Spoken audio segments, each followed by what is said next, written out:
My fiancé said, "My bachelorette party is a week-long Vegas trip with my male bestie. Deal with it." I replied, "Have fun." Then I organized my own bachelor party.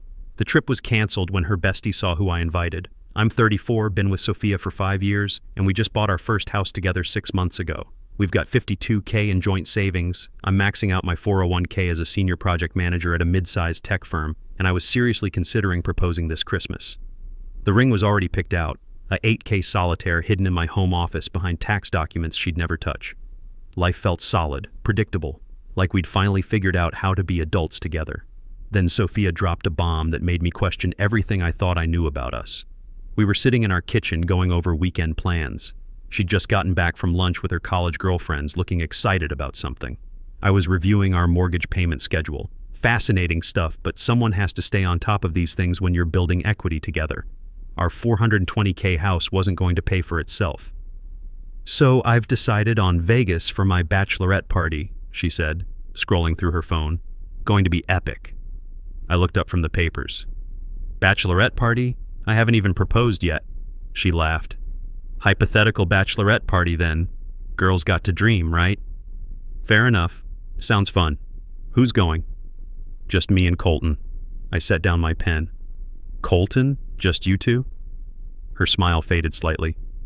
"Don't start, Liam. He's my best friend. You know this." "Yeah, but a week in Vegas. Just the two of you for your hypothetical bachelorette party?" She leaned back in her chair, crossing her arms. "This is exactly why I didn't want to tell you. I knew you'd make it weird." "I'm not making it weird. It is weird. Bachelorette parties are supposed to be with your girlfriends." "Says who? It's my party.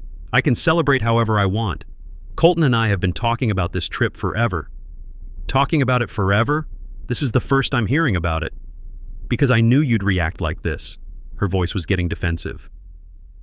"Look, Colton is basically like a brother to me. Nothing has ever happened between us. You need to trust me." At 34, I've learned to recognize certain patterns. In my 15 years climbing the corporate ladder, I've seen this conversation play out in conference rooms when someone's trying to bulldoze through a decision without proper consultation. The language was familiar. Dismiss concerns, question the other person's character, make them feel unreasonable for having boundaries. I'd used similar tactics myself in difficult negotiations, and I'd had them used against me. It's not about trust, Sophia. It's about respect and partnership. How would you feel if I went on a week-long bachelor party with just one woman? She actually laughed. "That's different." "How?" "Because I trust you. Clearly you don't trust me." This has nothing to do with trust. It's about what's appropriate when you're in a committed relationship. We've been together 5 years. We own a house together. We're talking about marriage. Her face hardened. "I'm going on this trip, Liam. It's already booked. Colton took time off work. This is happening. And if I'm not comfortable with it?" She shrugged. "Then deal with it. I'm not canceling my trip because you're insecure." The word hit me wrong. In my professional life, I've learned that when someone calls you insecure for raising legitimate concerns, they're usually the ones with something to hide. It's a deflection tactic, pure and simple. I'd seen junior project managers try to shut down senior oversight by questioning their supervisor's confidence rather than addressing the actual issues. Insecure? Sophia, any reasonable person would have an issue with this. Well then, I guess I need someone less reasonable. This is who I am, Liam. I have male friends. I'm not changing that for you or anyone else. The conversation went in circles for another hour. Every concern I raised was met with accusations of being controlling, jealous, or, that word again, insecure.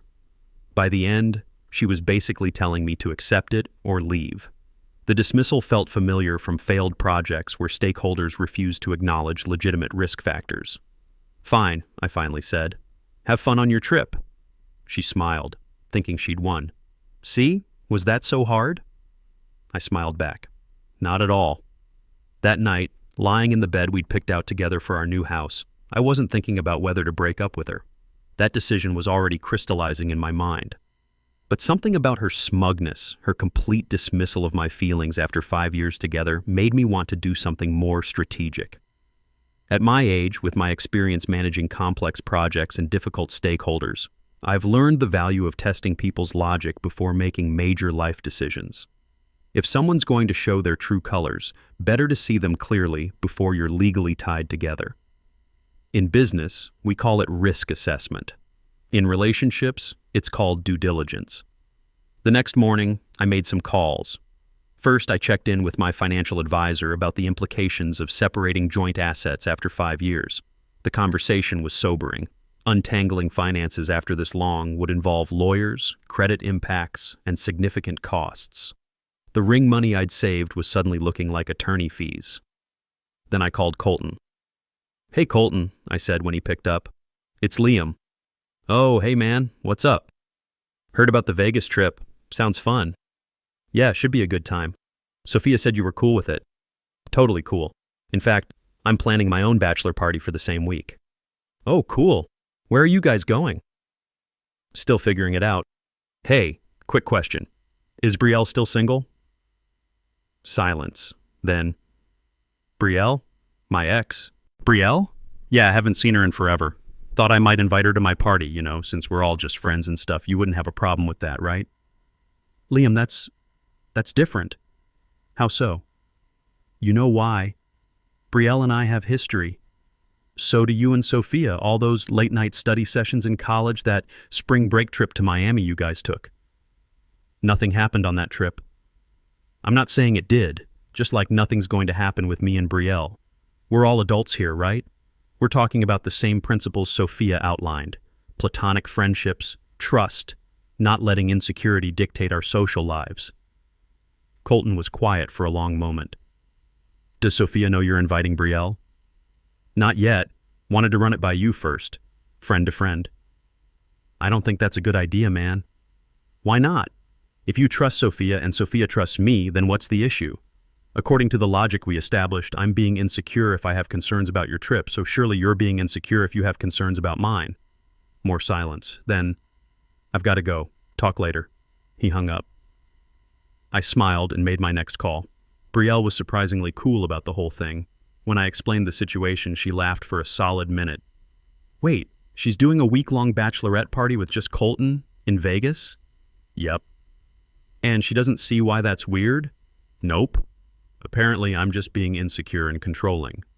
"Holy shit. Okay, I'm in. When do we leave?" "Well, here's the thing. I'm not actually going anywhere with you. I just need Colton to think I am." I explained my plan. Brielle was all for it. Turns out she had some unresolved feelings about how her relationship with Colton ended.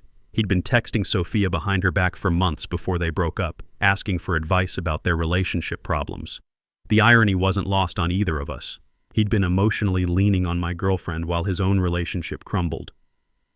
"This seems like poetic justice," Brielle said. "Plus, I'm curious to see how fast their tune changes when the shoe's on the other foot."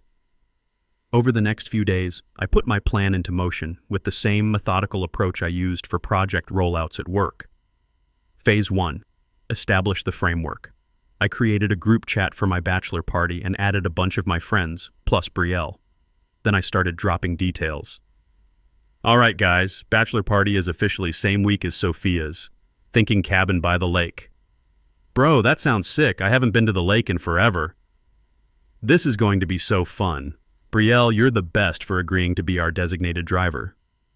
Anything for the groom-to-be. I made sure to post about it on social media too. Nothing obvious, just excitement about my epic bachelor party week and how grateful I was for amazing friends like Brielle stepping up. The posts were strategic, visible enough that mutual friends would see them, but casual enough to seem authentic. My work colleagues started commenting, "Didn't know you were getting married, man. Congrats." The responses forced me to do some quick explaining about hypothetical parties, which felt ridiculous but maintained the illusion. Colton texted me that evening. "Dude, we need to talk." "What's up?" "This thing with Brielle. It's not cool." "What thing? She's just coming to my bachelor party." "You know what you're doing. Having a party with friends. Yeah, guilty. It's inappropriate." "How so?" "You'll need to spell it out for me because I'm apparently missing something obvious." He didn't respond, but I knew the seed was planted. In project management, we call this stress testing the requirements. I was simply applying the same standards Sophia had established to see if they held up under scrutiny. 2 days later, Sophia confronted me. She came home from work absolutely fuming, her face flushed in a way that reminded me of executives who'd just discovered their pet projects had fatal flaws. Brielle? Really? What about her? You invited her to your bachelor party? Yeah, she's a friend. Problem? Don't play dumb. You did this to get back at me. Get back at you for what? I thought we were cool with each other having friends of the opposite sex. That's what you said, right? Trust, boundaries are for insecure people. Do whatever makes you happy. This is different. How? She's Colton's ex. So, they broke up years ago. Ancient history. Besides, Brielle and I are just friends. Practically siblings. You trust me, don't you? The language was deliberate. I was using her exact words, her exact dismissive tone, her exact logic. In business negotiations, this technique is called mirroring expectations. When someone establishes a standard, you apply that standard universally to test their commitment to it. She glared at me. You're being petty. I'm following your rules. You said it's okay to go on trips with opposite-sex friends. I'm just doing what you're doing. It's not the same. Explain how. She couldn't. She tried for several minutes, getting increasingly frustrated as every argument she made could be flipped directly back to her Vegas situation. Finally, she stormed off and spent the night at her sister's place. The next morning, I got a call from Colton. His voice had a tight quality I recognized from conference calls when projects were going sideways. All right, man, you made your point. What point? Look, maybe the Vegas thing isn't, maybe we should include more people. Oh, now you want to include more people? I'm trying to be reasonable here. Reasonable? Interesting word choice. When I expressed concerns, I was being insecure. But when you have concerns, you're being reasonable. Help me understand the difference. It's not, look, can we just talk about this? Sure, come over tonight. Bring Sophia. At work that day, I found myself distracted during meetings. My senior director, Janet, pulled me aside after a particularly unfocused presentation. Everything okay, Liam? You seem off your game. Personal stuff, relationship issues. Want to talk about it? I've been married 22 years, seen a few things. I gave her the abbreviated version. Her reaction was immediate and visceral. Oh, honey, no. That's not how partnerships work. At your age, with your assets combined, she should be considering your feelings as a default, not dismissing them. That's not about trust. That's about respect. That's what I thought, but she's making me feel like I'm being controlling. Classic manipulation. I've seen this before. Someone does something inappropriate, then makes you feel bad for having a normal reaction to it. Don't fall for it. The validation from Janet hit harder than I expected. Here was a successful woman with decades of marriage experience confirming what my gut already knew. Sometimes you need external perspective to trust your own judgment. They showed up around 7 p.m. Sophia looked pissed. Colton looked uncomfortable, like a contractor who'd promised a delivery date he couldn't meet. I offered drinks, whiskey for me and Colton, wine for Sophia. We sat in the living room where we'd planned our future together, surrounded by furniture we'd picked out as a team. So, I said, settling back in my chair, what's the issue? Sophia jumped right in. You know what the issue is. You're trying to manipulate the situation. Manipulate? I'm planning a bachelor party just like you planned your bachelorette party. With Colton's ex. With a friend who happens to be Colton's ex, just like Colton is your friend who happens to be your ex-hookup from spring break. We never hooked up, they both said in unison, a little too quickly, with a little too much emphasis. Right. That spring break trip to Miami was totally platonic. They exchanged a look. Sophia's face went red. That was before I even met you. I'm not judging, just pointing out the hypocrisy. Colton leaned forward. Look, Liam, I get it. You're upset about the Vegas trip, but this thing with Brielle is exactly the same situation, I finished. You're going on a week-long trip with someone you have history with. I'm going on a trip with a group that includes someone you have history with. If one is okay, both are okay. It's not the same, Sophia insisted. Then explain the difference without using double standards. They couldn't. They tried for 20 minutes, but every argument they made could be flipped right back on them. I watched them struggle with the cognitive dissonance, applying the same analytical skills I used to identify logical gaps in project proposals. The pattern was identical. People defending indefensible positions usually resort to emotional appeals when logic fails them. Finally, Colton said, "What if we compromise? Shorten the trip to a weekend, invite more people?" I shook my head. "That ship has sailed. You both made it very clear that I was being unreasonable for having concerns, that I needed to deal with it. So I am, by planning my own trip according to the exact same principles." "You're doing this out of spite," Sophia accused. "I'm doing this out of fairness. Equal rules for both partners. That's how functional relationships work." "If you go on this trip with her, we're done," Sophia threatened. I laughed. "We're already done, Sophia. You made that clear when you dismissed my feelings and told me to deal with it." Her face went white. "What?" I pulled out my phone, showed her the emails. "I've already started the process of separating our finances. Contacted my attorney about our options for the house. You can buy me out or I'll buy you out, your choice. Consider the engagement ring money I saved as compensation for the hassle." You're serious?" "Dead serious. You showed me exactly how much my feelings matter to you, how much respect you have for our partnership. Why would I marry someone who thinks so little of me?" "Liam, wait. Let's talk about this," Colton said, suddenly looking panicked. "We did talk. Multiple times. I was told I was being insecure and controlling, that I needed to trust you both." "Well, trust goes both ways and respect is non-negotiable." Sophia started crying. "You're throwing away 5 years over one trip?" "No, I'm ending a relationship where my partner thinks it's acceptable to dismiss my concerns and do whatever she wants regardless of how I feel. The trip just showed me who you really are. I'll cancel it. I'll cancel the trip right now.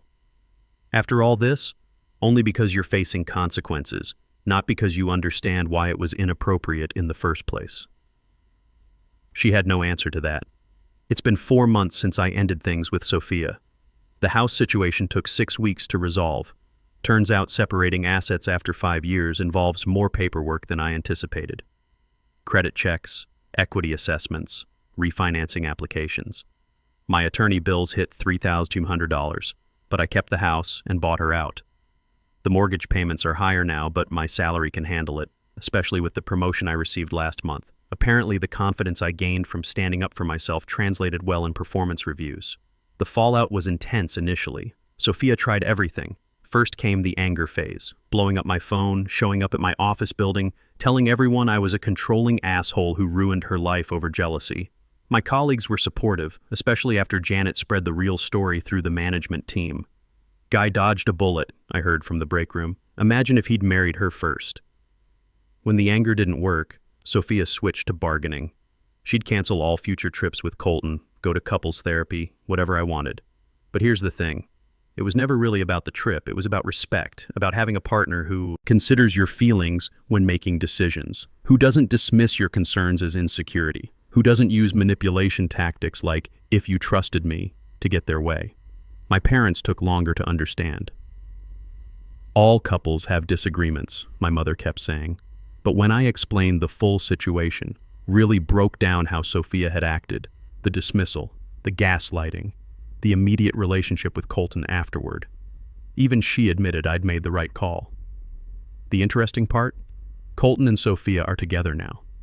Officially started dating about a month after our breakup. Funny how that brother-sister relationship changed so quickly once she was single. Their social media posts are nauseating, constant validation seeking, over-the-top romantic gestures. It looks exhausting. Brielle and I actually did become friends through all this. No romantic interest on either side, but she's a cool person. We grab coffee occasionally and she's given me valuable insight into their dynamic. She told me Colton had been texting her frantically after our confrontation, trying to convince her not to go on my bachelor party. When she asked why it mattered since nothing would happen, he couldn't give a straight answer. The panic in his voice, she told me last week, he knew exactly how inappropriate their trip was. He just thought you'd roll over and accept it. My social life has improved dramatically. Work friends include me more often now that I'm not attached to someone they found exhausting.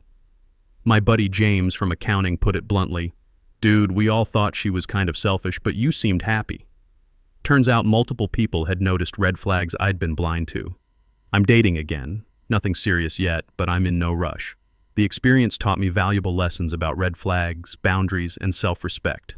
Last month, I went out with Sarah, a project coordinator from another department. When she mentioned her best friend was her ex-boyfriend from college, I didn't panic. Instead, I paid attention to how she talked about boundaries, how she considered my comfort level, how she approached the topic. Night and day difference from Sophia's approach. The most revealing text came 2 weeks ago from Sophia. "I hope you're happy. You ruined everything over your stupid ego." I didn't respond. There was nothing to say. She still doesn't get it. Still thinks this was about ego or jealousy, rather than basic respect and partnership values. Looking back, I'm grateful Sophia showed me who she really was before we got engaged. Divorce would have been infinitely messier than separating unmarried assets. And I learned that when someone shows you they don't respect you, believe them the first time. The moral of the story: don't let anyone gaslight you into thinking your boundaries are unreasonable. If something feels wrong, it probably is. And if your partner's response to your concerns is to dismiss them and tell you to deal with it by walking away. At 34, I don't have time for games. Either we're partners who respect each other, or we're not partners at all.